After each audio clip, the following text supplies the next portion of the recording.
एक पेड़ पर तोतों का एक परिवार रहता था। माँ तोती, पापा तोता और उनके दो छोटे बच्चे।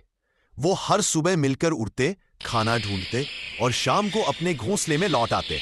हर दिन खुशियों से भरा होता था। एक दिन इंसानों का एक लड़का पेड़ के नीचे आया। वो पिंजरा लेकर आया था। उसने कुछ दाने बिखेर दिए। छोटे तोते मासूम थे, वो नीचे उड़कर चले गए। पापा तोता ऊपर से बोले, मत जाओ, ये दाना नहीं जाल है। लेकिन बच्चे नहीं माने।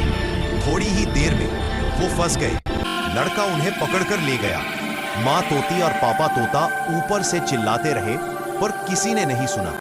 अब रोज जब सूरज ढलता है, वो दोनों उसी शाख पर बैठते हैं। घोंसला खाली है, बस हवा में बच्चों की चहचहाहट